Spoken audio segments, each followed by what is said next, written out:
하나님의 말씀은 누가복음 16장 16절 한 절을 제가 한번 읽고 다시 여러분이 함께 읽으시겠습니다.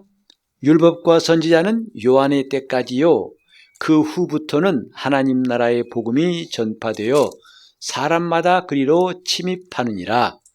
율법과 선지자는 요한의 때까지요, 그 후부터는 하나님 나라의 복음이 전파되어 사람마다 그리로 침입하느니라.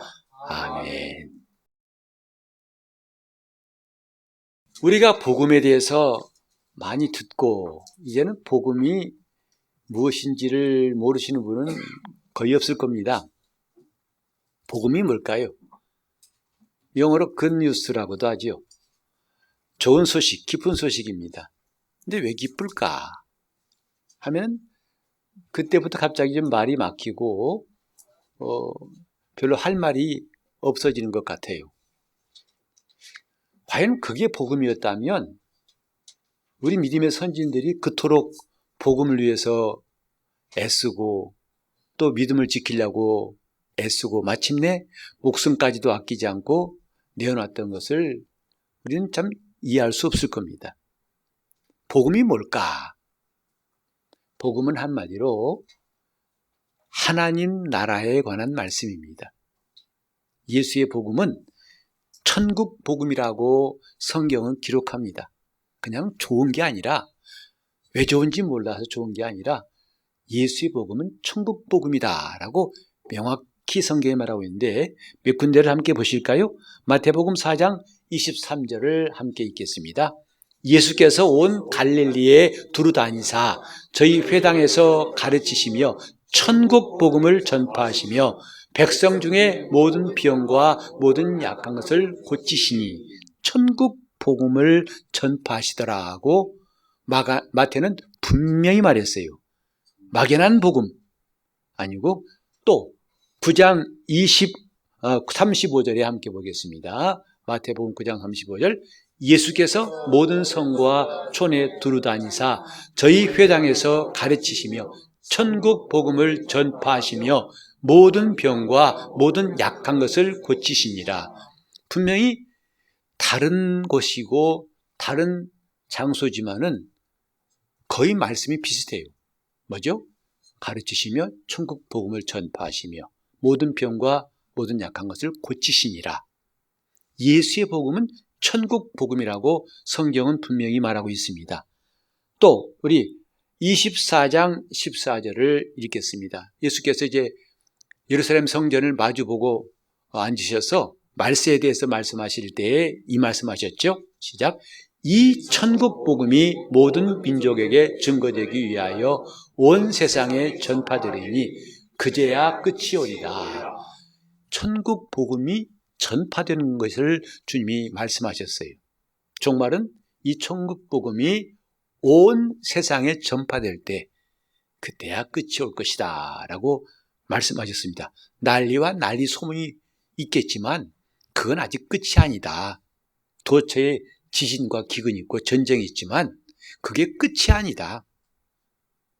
이게 사람들이 보는 관점과 주님의 눈과 다른 점이죠. 그건 끝이 아니야. 진정한 끝은 이 천국 복음이 온 천하에 전파될 때 그때야 끝이 올 것이다 하고 말씀하셨습니다. 또 우리 누가복음 4장 43절을 읽겠습니다.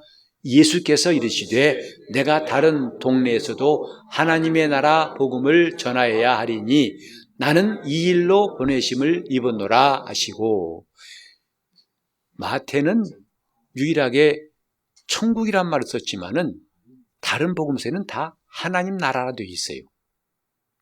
그리고 사도들과 제자들이 복음을 전파할 때도 하나님 나라라고 전파했어요. 사실은 같은 말이지만 달리 표현된 것. 마태만은 천국이라는 말씀을 했습니다. 그러나 하나님 나라와 똑같습니다. 이렇게 예수님이 이 땅에 오신 목적도 내가 하나님 나라 복음을 전하기 위해서 왔다 라고 말씀하셨습니다. 그래서 이 복음 선포의 내용도 확실히 우리가 알 수 있는데 마태복음 3장 2절을 읽어보겠습니다. 회개하라 천국이 가까웠느니라 하였으니 이는 침례 요한이 요단강에서 예수 오실 길을 예비하면서 외쳤던 선포의 내용이에요. 뭐죠? 회개하라, 천국이 가까이 왔다. 그 다음에 주님이 직접 공생에 시작하시면서 마태복음 4장 17절에 시작. 이때부터 예수께서 비로소 전파하여 가라사대 회개하라, 천국이 가까웠느니라 하시더라. 똑같죠? 침례 요한의 선포한 거와 예수 그리스도의 전도하실 때 외치신 말씀이 똑같습니다. 회개하라, 천국이 가까웠다. 천국이라고 하셨습니다. 또 우리 마가복음 1장 15절을 함께 읽겠습니다. 시작. 내가 가까웠으니. 여기에도 이제는 제자들에게도 이렇게 전하라 하셨어요. 너희가 외칠 내용은 이거다. 회개하라, 천국이 가까웠다. 또 우리 마태복음 10장 7절에도 같이 읽어볼까요? 가면서 전파하여 말하되 천국이 가까웠다 하고, 이 분명히 천국에 대한 선포예요. 천국이 어떻게 했다? 가까이 왔다 라고 말씀하셨어요. 이렇게 예수의 복음은 천국 복음이란 확실한 색깔, 분명한 메시지가 나와 있고, 그리고 이제 예수님뿐만 아니라 사도 바울이나 제자들도 가르친 내용이 뭐냐? 같이 볼까요? 누가복음 9장 11절을 읽겠습니다. 우리가 알고 따라왔거늘 예수께서 저희를 영접하사 하나님 나라의 일을 이야기하시며 병 고칠 자들은 고치시더라. 그 많은 무리를 주님이 영접하신 다음에 말씀하신 게 뭐냐? 하나님 나라의 일입니다. 하나님 나라의 일이에요. 자, 그 다음에 이제 그 당시에 신앙의 엘리트라고 할 수 있는 아주 훌륭한 신앙인이고 바리새인이었던 니고데모가 밤중에 왔을 때 주님이 그에게 뭐라 말씀하셨겠어요? 아니, 이미 율법을 통달하고 있고 누가 보기에도 의인으로 살고 있는 그 사람에게 주님이 무슨 말씀을 더 하시겠어요? 주님이 딱 중요한 말씀하신 것이 요한복음 3장 3절을 함께 읽어보겠습니다. 예수께서 대답하여 가라사대 진실로 진실로 내게 이르노니 사람이 거듭나지 아니하면 하나님 나라를 볼 수 없느니라. 그에게 모세 이야기하신 것도 아니에요. 율법에 듣고 말씀하신 것도 아니에요. 단도직입적으로 하나님 나라에 대해 말씀하신 것이요. 그런데 그건 거듭나야만 들어갈 수 있다 하신 것이고, 그 다음에 3장 5절을 또 읽어보시겠습니다. 진실로 진실로 내게 이르노니 사람이 물과 성령으로 나지 아니하면 하나님 나라에 들어갈 수 없느니라. 하나님 나라를 볼 수도 없고 하나님 나라에 들어갈 수도 없다. 뭐가 없으면 거듭나지 아니하면 이라고 예수께서 니고데모에게도 확실히 심어주고 싶은 것은 하나님 나라에 대한 것이었죠. 자, 그 다음에 주님이 죽으시고 부활하신 다음에 40일 동안 이 공생애를 마치신 다음에도 40일 동안 계셨는데, 그때 야, 나 죽어보니까 말이야 굉장히 아프고 힘들고 말이야 살아난 거 왜 신기하지? 이런 말씀하신 적 없어요. 자, 사도행전 1장 3절을 읽어보시겠습니다. 해 받으신 후에 또한 저희에게 확실한 많은 증거로 친히 사심을 나타내사 40일 동안 저희에게 보이시며 하나님 나라의 일을 말씀하시니라.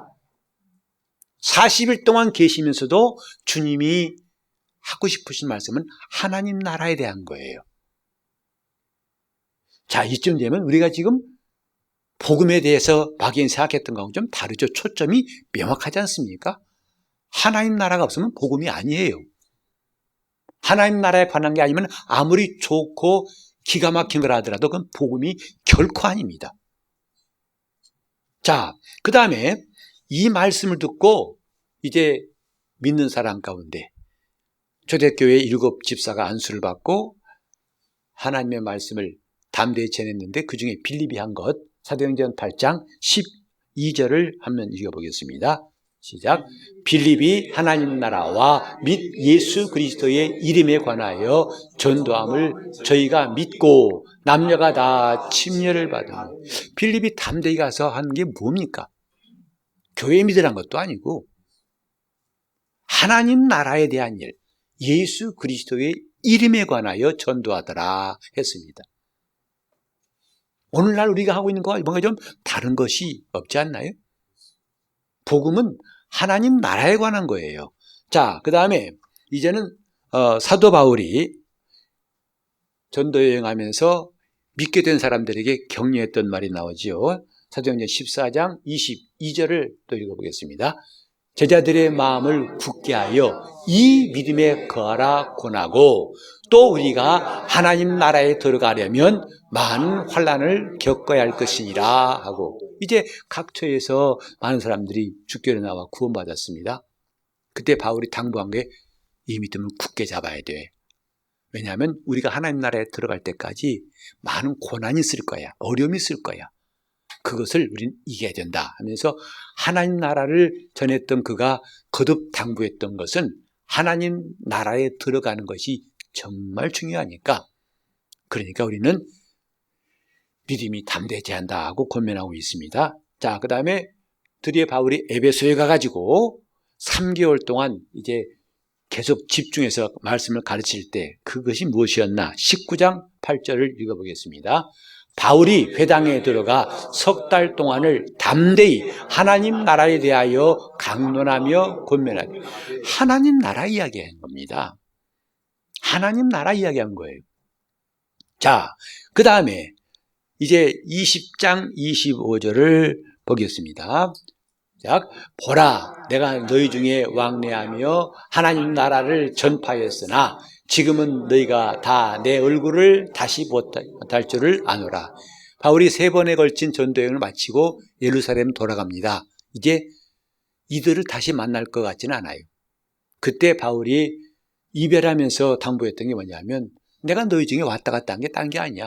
하나님 나라를 전파한 것, 이것을 내가 다시 한번 강조한다고 말했던 거죠. 그 다음에 28장 23절, 이제 바울이 로마에 가서 감옥에 있을 때, 감옥에 갇혀서 2년 동안 있었는데 뭐 했을까? 시작.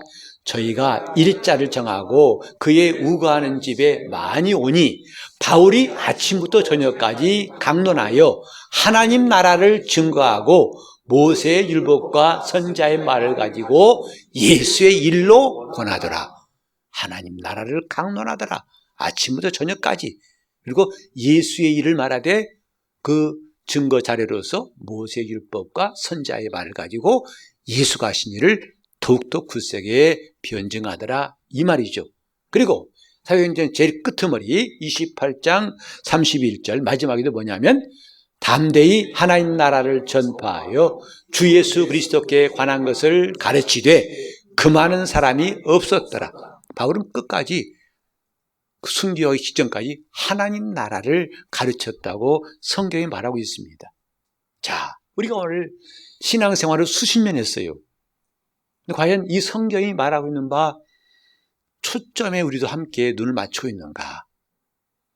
지금 교회 나온 것이 물론 여러 가지 사정 때문에 나오는 것이 있겠지만, 육신이 약해서 또 일이 안 되고 힘들고 어려워서 나올 수 있겠지만, 그것이 신앙의 본질은 아니거든요. 하나님께서 이스라엘 사람들을 애굽에서 끌어내실 때 그들이 광야에서 생존하는 일은 참 중요했습니다. 그러나 그게 전부는 아니었죠. 근데 그게 전부라고 여긴 사람들은 계속 하나님께 불평했어요. 덥다, 목마르다, 배고프다, 고기 먹고 싶다, 너무 불편하다. 이것 좀 해결해 달라고 모세를 정말 성가시게 할 정도가 아니라 괴롭혔던 거죠. 근데 하나님께서 이스라엘을 광야에서 살게 하려고, 거기서 생존하게 하려고 끌어내신 것이 아니고, 하나님의 뜻은 뭐죠? 그들을 가나안 땅으로 인도하여 거기 들어가게 하신 일 아니었습니까? 어찌 본다면 우리 신앙생활도 지금 광야에 있는 이스라엘 같아요. 현실의 문제 물론 중요하죠. 무시하는 게 아닙니다. 근데 이것이 급급하고 이것이 마치 신앙의 핵심인 것처럼. 그래서 드디어 나는 예수 믿기 전에는 괴로운데 지금은 기뻐, 나았어, 감사해, 너무 좋아졌어, 활짝 펴졌어.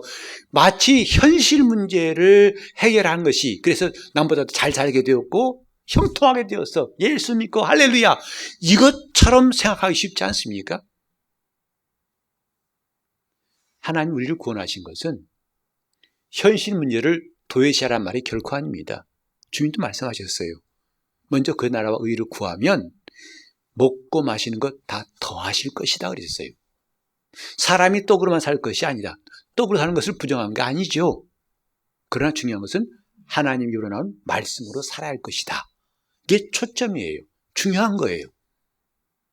근데 안타깝게도 오늘 많은 그리스도인들이 예수 믿는 게 뭐냐? 지금 급급한 문제 있어요. 나 괴로워 죽겠어. 힘들어. 아파. 안 돼. 그래 죽고 싶은데 죽긴 싫고 그러니까 예수 믿겠어.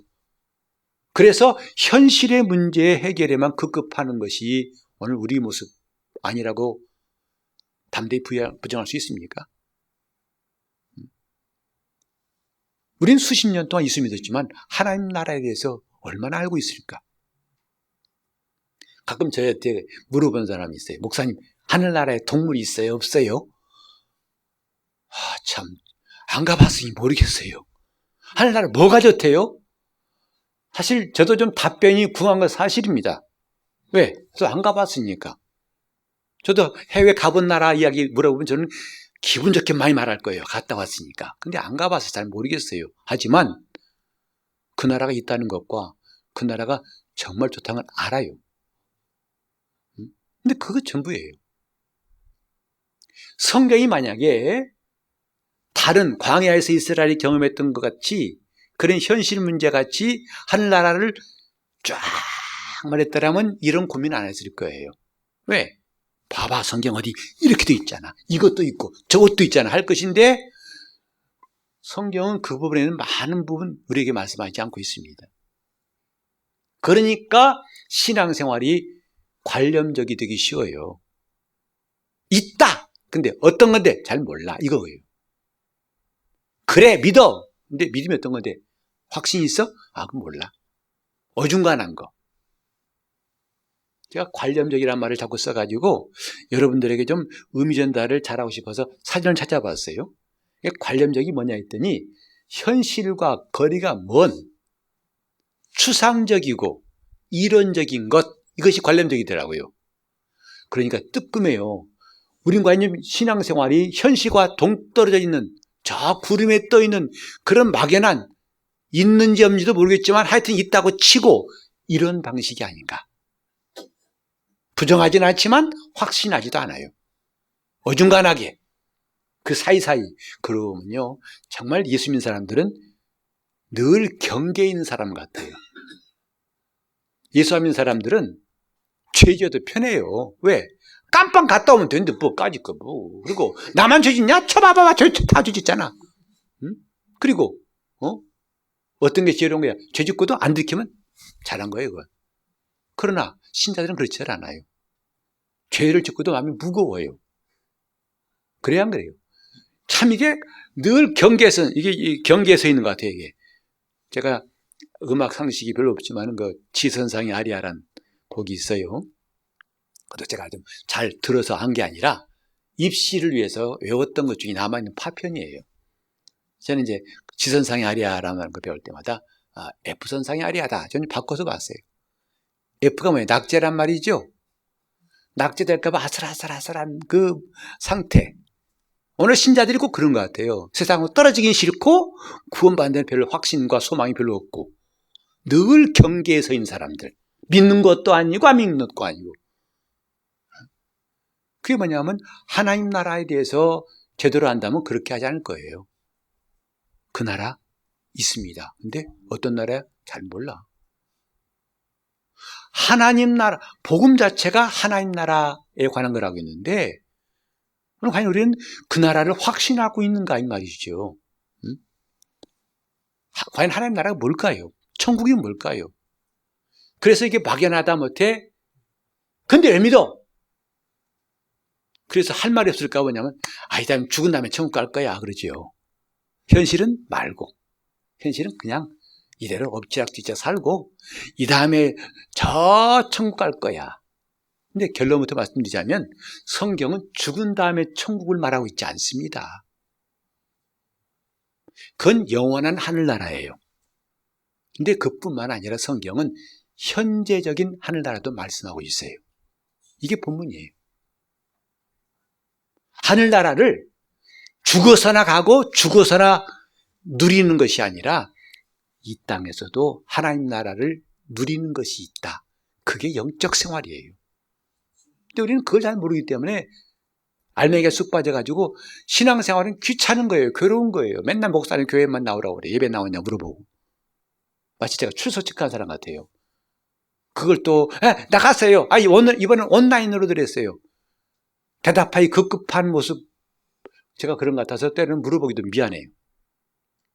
여러분, 하늘나라가 저 죽은 다음에 저쪽에 있는 것만, 물론 그 나라 있지요.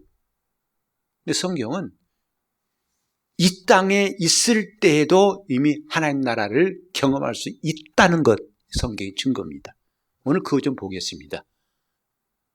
그래서 우리 신앙생활 더 이상 뒤죽박죽 하지 말고 좀 알고 하자는 거죠. 점점 더 날로 새로워지고 확실히 가자는 거죠. 자, 하나님 나라가 뭘까? 유대인들은요, 하나님 나라 그러면 당장 저 로마, 보기 싫고 미운 로마 사람들 속된 말로 박살내고 쫓아내버리고 다윗 시대 같이 견고한 눈에 보이는 나라가 임하기를 원했어요. 눈에 보이는 하나님 나라를 원했던 거죠. 그러니까 그들도 하나님 나라에 대해서 몰랐던 게 아닙니다. 그들도 알고 있어요. 그리고 그 하나님 나라를 이룰 수 있는 자가 누구냐? 메시아다. 그래서 메시아를 기다린 거예요. 그런데 막상 예수가 오셔서 하신 일은 굉장한데 보니까 볼품도 없고 로마 사람들을 강력하게 한 방에 넘어뜨릴 것 같은데 아니에요. 마지막엔 잡혀서 비참하게 죽어요. 그러니 속된 말로 이게 머리 돌아버린 거예요.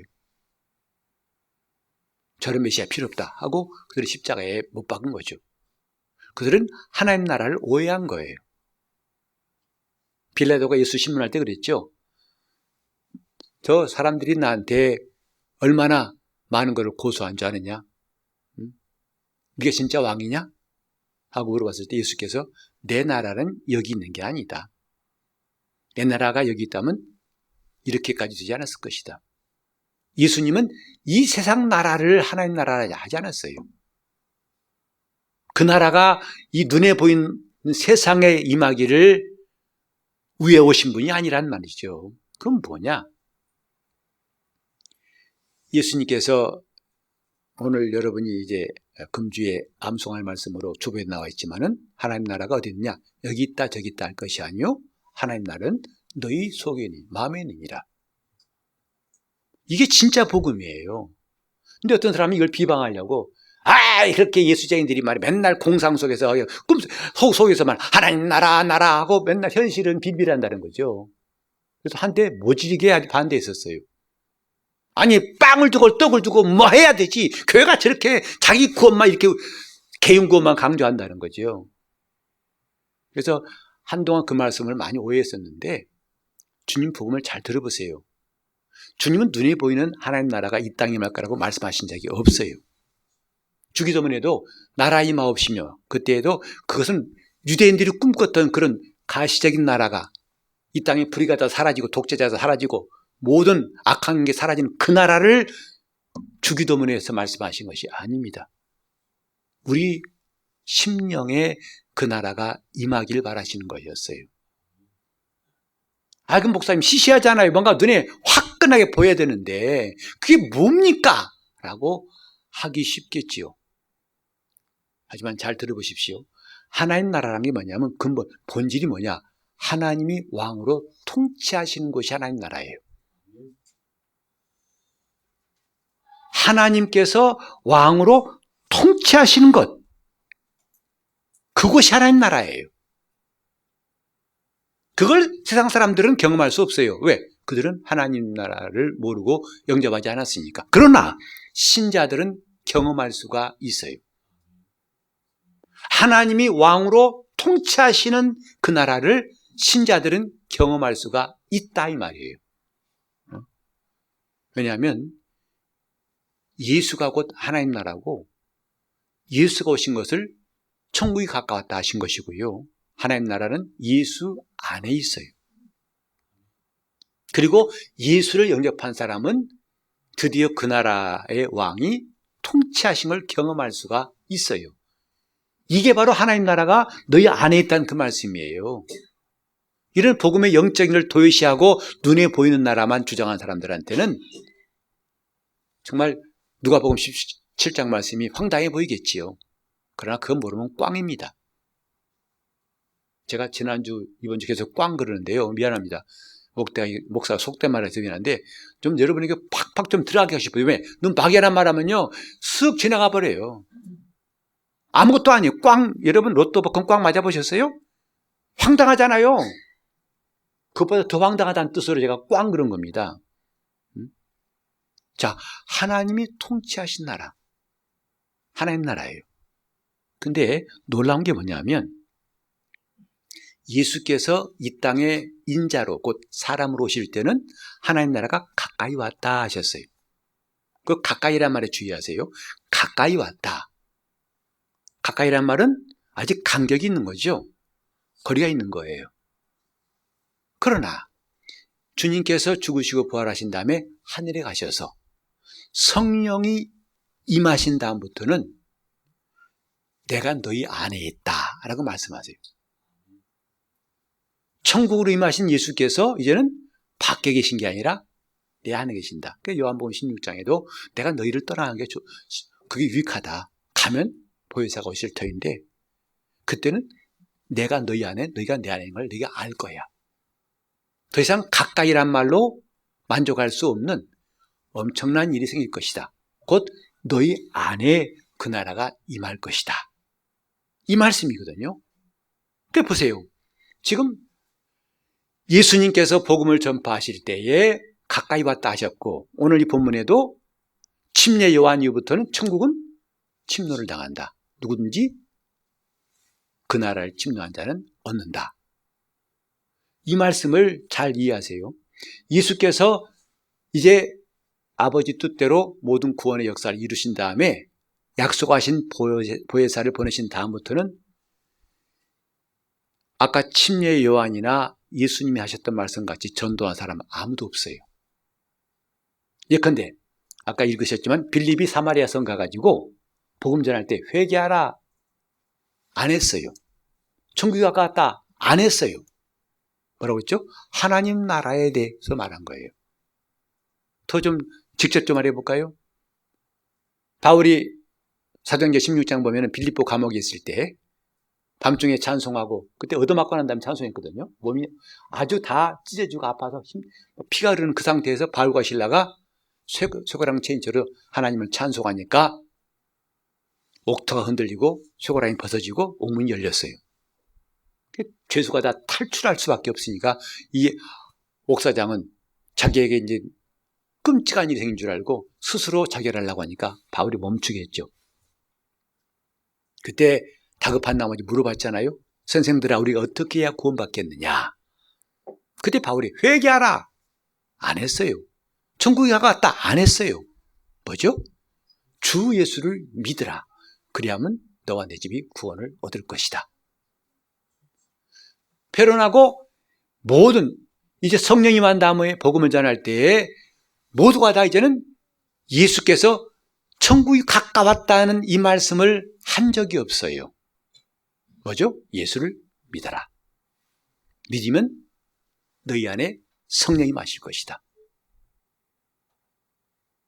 가까이 왔다는 말은 예수께서 인자로 오실 때 이야기예요. 그러나 그가 성령으로 각 사람이 마실 때는 더 이상 천국이 가까웠다는 말을 쓰지 않습니다. 그래서 여러분 다른 복음서에도 보면요. 마가, 누가, 요한복음 보세요. 마태복음 같은 그런 외침이 없어요. 특히 요한복음 같은 데 뭐냐면 내 안에 거하라 하셨어요. 성령을 받으라 하셨어요. 내가 너희 안에 있을 것이다 하셨어요. 천국이라는 것이 미래에만 있어 우리는 그걸 기다리는 것이 아니고 또 천국이 가까웠다는 메시지만 좀 반복할 때가 아니라는 거죠. 바울은 말했어요. 너희가 하나님의 성전인 것과 하나님의 성령이 너희 안에 거하시는 것을 알지 못하느냐. 이미 믿는 자들에게 이루어진 일이 뭐냐면 천국이 아직도 바깥에 있는 게 아니라는 거예요. 내 안에 거하시는 것이다 이 말이에요. 오늘 사람들이 예수 믿는 걸 갖다가 너무나 단편적으로 아는 경향이 있지 않나 싶어요. 왜? 믿어. 근데 나는 불안해. 예수 믿지만 불안해요. 평안이 없어요. 괴로워요. 두려워요. 덜덜 떨면서 나 이렇게 믿어도 구원받을지 모르겠어. 아유, 주님이 오시면 어떡하지? 이미 성경에 말했죠. 요한일서 4장 18절에 사랑 안에 두려움이 없고 온전한 사랑은 두려움을 내어 쫓나니. 신자들의 특징이 바로 그거예요. 두려움이 없어요. 평안해요. 왠지 아십니까? 그 안에 하나님 나라가 있기 때문이에요.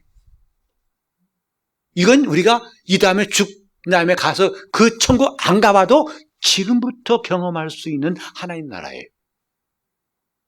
지금부터. 찬송가 있잖아요. 내 평생에 가는 길 순탄하여 늘 잔잔한 강 같든지 또 풍파로 험하고 어렵든지 내 영혼 평안해. 우린 그것이 어느 특별한 몇몇 사람, 열심히 사람들의 노래가 아니라 모든 그리스도인들이 함께 고백해야 할 내용입니다. 왜 평안합니까? 이유를 모르겠어요. 맞아요. 이유는 모르겠지만 성경은 답을 말씀하고 있어요. 하나님 나라가 너희 안에 임했기 때문이다. 심판에 대한 두려움. 나 지난번 젖었는데 하나님께서 어떻게 하나. 주여. 이제는 그런 두려움이 사라졌어요. 왜요? 간이 부은 게 아닙니다. 뻔뻔해진 게 아닙니다. 뭐죠? 내 안에 하나님의 의가 들어왔다는 것을 알기 때문이에요. 하나님이 내 안에 당신의 의를 심어놨다는 것을 알기 때문에 그리스도 예수 안에 있는 자에게는 결코 정죄함이 없나니 라는 그 말씀이 믿어지고 확신이 되는 거예요. 그래서 하나님께 대한 관계가 껄끄럽지 않고 어색하지 않고 너무나 친합니다. 하나님 아버지라고 얼마든지 언제든지 지금 이 순간 여기 그리스도 예수 안에 있는 자인을 항상 확인할 수 있어요. 왜요? 내 안에 이미 하나님 나라가 임했기 때문이죠. 우린 이런 것을 비록 아직 몸을 떠나지 않았기 때문에 영원한 저 천국은 가지 못했지만은 이 땅에서도 하나님 나라를 누릴 수 있다는 이 놀라운 사실을 성경은 말씀하고 있는데, 자, 우리는 하늘나라에 동물이 있는지 없는지 식물이 어떤 것인지 몰라요. 거기도 하늘이 구름이 있는지 몰라요. 이 사람이 있다고 하고 저 사람 없다고 합니다. 다 좋아요. 괜찮아요. 상상은 자유니까. 그러나 분명히 하나님 나라가 내 안에 있다는 것, 곧 하나님이 나를 통치하실 때의 그 모습은 확실히 나와 있는 게 있어요. 로마서 14장 17절 한번 읽어볼까요? 하나님 나라는 먹고 마시는 것이 아니요 오직 성령 안에서 의와 평강과 희락이다. 이 말씀들은 좀 싱겁잖아요. 주고 나한테 별로 만족하지 않네. 배부른데 한 숟갈 먹여주고 배부르지 않은 것 같아서 좀 뭐 할지 모르겠지만 잘 들어보십시오. 하나님 나라는 먹는 것과 마시는 것 이런 것이 아니다 해놓고 성령 안에서 의와 평강과 희락이다. 이것은 현재적 하늘나라에서 우리가 누릴 수 있는 확실한 증거들이 모습이에요. 특징이에요. 첫째는 뭡니까? 의예요. 의는 뭐냐면 아까 말씀드린 대로 나는 이전에 죄인이었고 늘 죄 안 지려고 몸부림치면서 전전긍긍했던 사람인데 그런 정죄감에서 완전히 해방된 게 뭐냐면 하나님의 의가 내 속에 임했다는 것을 알기 때문이다 이 말이에요. 우린 때로 죄 지을 수 있어요. 그러나 우리는 금방 예수 안에서 회개할 수 있고 그건 우리는 사함 받습니다. 전혀 의심할 바도 없고 고민할 바도 없어요. 내 안에 하나님의 의가 있기 때문이다 이 말이죠. 같이 해봅시다. 내 안에 하나님의 의가 있다. 내가 예수를 믿음으로 하나님 나에게 그분의 의를 주신 거예요. 내 믿음은 그분의 의를 가져온 것이다 이 말이죠. 결코 정죄함이 없나니 이게 하나님 나라 곧 하나님의 통치하신 나라 사람의 특징이다 이 말이죠. 그 누구가 끊을 수 있겠느냐? 환난이나 핍박이나 적신이나 기근이나 위험이나 칼이나 높음이나 깊음이나 천사들이나 현재일이나 장래일이나 결단코 우리를 그리스도 예수 안에 있는 하나님의 사랑에서 끊을 수 없으리라. 하나님의 의가 들어갔기 때문이다. 여러분, 이건 지금 죽은 다음이 아니라 지금 경험할 수 있어요. 내게 하나님의 의가 있다는 것만 여러분 안다면 여러분 정말 담대해질 겁니다. 기도가 상달한데 고민하고 기도 어떻게 하면 됩니까? 그런 말 할 필요가 없어요. 여러분 기도 순서가 어떻고 말이 어떻고 관계없어요. 얼마든지 하나님 앞에 기도할 수 있고 그분과 친밀할 수 있습니다. 왜요? 하나님과 화목되었기 때문이에요. 증거로 내게 의가 들어왔다 이 말이죠. 두 번째로 그 의가 들어온 사람에게는요, 평안이 있어요. 여기에 의와 평강과 희락이라 있죠. 그래 평안은요, 성도의 독특한 특징이에요. 따라올 수 없는 특징이에요. 오랫동안 수양해가지고 도튼 사람들의 그 평안 말고 한 것도 없는데 평안해요. 왠지 평안해요. 맞아요. 그 왠지를 답을 성경하라고 하는데 하나님 나라가 임했기 때문에 평안한 거예요. 내가 하나님께로부터 의롭다 맞았다면 그건 얼마든지 평안을 누릴 수 있는 거예요. 그래서 하나님과 관계가 껄끄럽지도 않고 원수주간도 아니고 친밀하게 되었기 때문에 하나님 앞에서 평안을 누리고 있다 이 말이에요. 세 번째로 뭐냐면 기쁨이에요. 희락은 기쁨이지요. 우리가 하나님 앞에 기뻐할 수 있는 이 놀라운 이유가 있어요. 여러분 평안한 사람은 기뻐할 수밖에 없죠. 당연하죠. 평안한데 안 기쁜 사람 보셨어요? 평안하니까 기쁨이 있는 거예요. 이것은 이 세 가지 의와 평강과 희락은 이 세상에서도 내가 누릴 수 있는 하나님 나라의 모습입니다.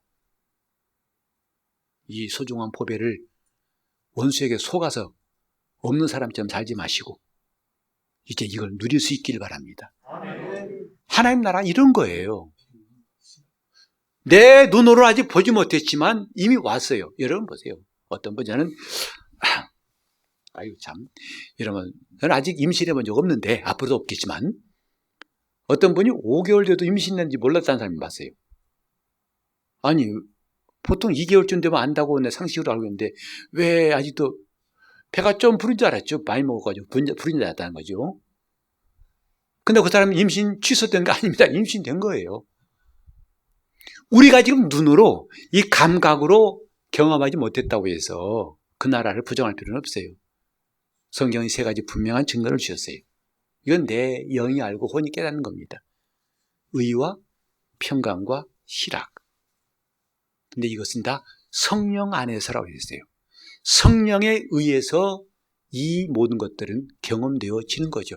그래서 예수 믿는 사람은 성령을 반드시 받아야 되고 성령 체험을 꼭 해야 됩니다. 안 그러면 언제나 저 산 너머 기적 소리 들듯이 아득한 거예요.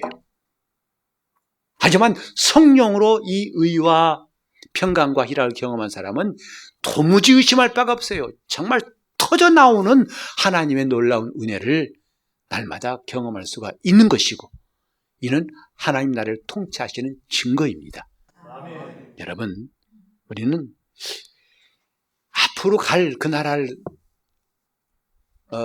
바라보면서 참는 것, 물론 인내가 필요하지만 그렇게 참는 것은 별로 정확한 것 같지 않아요. 영원한 하나님 나라에 들어가기 위해서 먼저 이 땅에서 내 마음에 하나님 나라를 경험할 수 있기를 예수 이름으로 축원합니다. 그게 참 신앙인이에요. 여러분 보세요. 왜 기뻐야 한다는 거 이제 이해하시겠죠? 나는 안 기쁜데 맨날 성경은 기뻐라 기뻐라 그래 속상해 죽겠다는 거죠. 참 고생하고 계십니다. 기뻐하라고 노력하라는 게 아니에요. 평안하려고 애쓰라는 게 아니죠.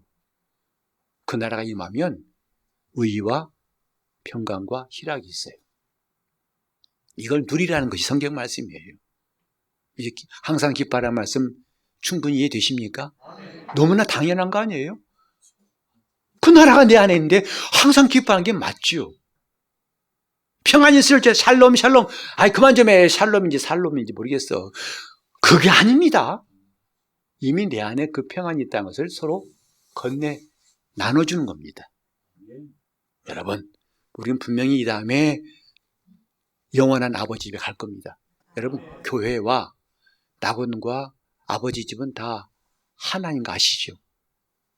이 세 가지는 하나님 나라의 일원이에요. 하나님 나라를 마음에 경험한 성도들이 이 땅에 머물 때 경험하는 천국이 교회고요. 그 다음에 그 육신을 떠난 성도가 쉬고 있는 하늘나라가 뭐냐면 낙원입니다. 그리고 마침내 주님 오실 때 가서 영원히 부활한 몸으로 누릴 그 영원한 하늘나라가 아버지 집이에요. 주의하세요. 세상에서 새치기 하면 안 되죠. 영적 생활도 새치기 없습니다. 다시 말해서 이 땅에서 교회 안에서 예수 그리스도 안에서 하나님 나라를 누리지 못한 사람은 결단코 낙원 갈 수 있다 없다? 못 갑니다. 담대히 말합니다. 못 갑니다. 내가 돈 더 내서 직행료로 바로 아버지 집 갈, 그건 네 생각이고 안 되는 겁니다. 가끔 이제 이렇게 사회에서 뭐 유명한 사람이 이 땅을 떠났을 때 뭐 거의 이구동성 그러더라고요. 이제는 고통 없는 하늘나라에서 편히 쉬고, 그 사람이 예수 안 믿는데 그런 말을 쓰면 그들 인간적 유료는 될 수 있지 몰라도 하늘에서 통하지 않습니다. 새치기 안 됩니다. 우리는 이 땅에서부터 하나님 나라를 누릴 수 있는, 착실히 누리고 이 다음에 주오실 때 영원한 나라에 들어갈 수 있기를 예수 이름으로 축원합니다. 아멘. 통성으로 기도하실 때 주님, 내가 성령 안에서 의와 평강과 희락을 누리는 성도의 삶을 살 수 있도록 통성으로 기도하시겠습니다. 하나님 아버지, 우리가 주 예수 믿어 하나님 나라가 임한 것을 이제부터 성령 충만하여 의와 평강과 희락으로 날마다 경험하며 누리게 도와 주시옵소서. 아멘. 멀리 보던 하늘나라가 이제는 내 안에 임했음을 감격스럽게 고백하고 간증하는 성도들이 우리 교회에 차고 넘치도록 도와주시옵소서. 아멘. 예수 이름으로 기도합니다. 아멘.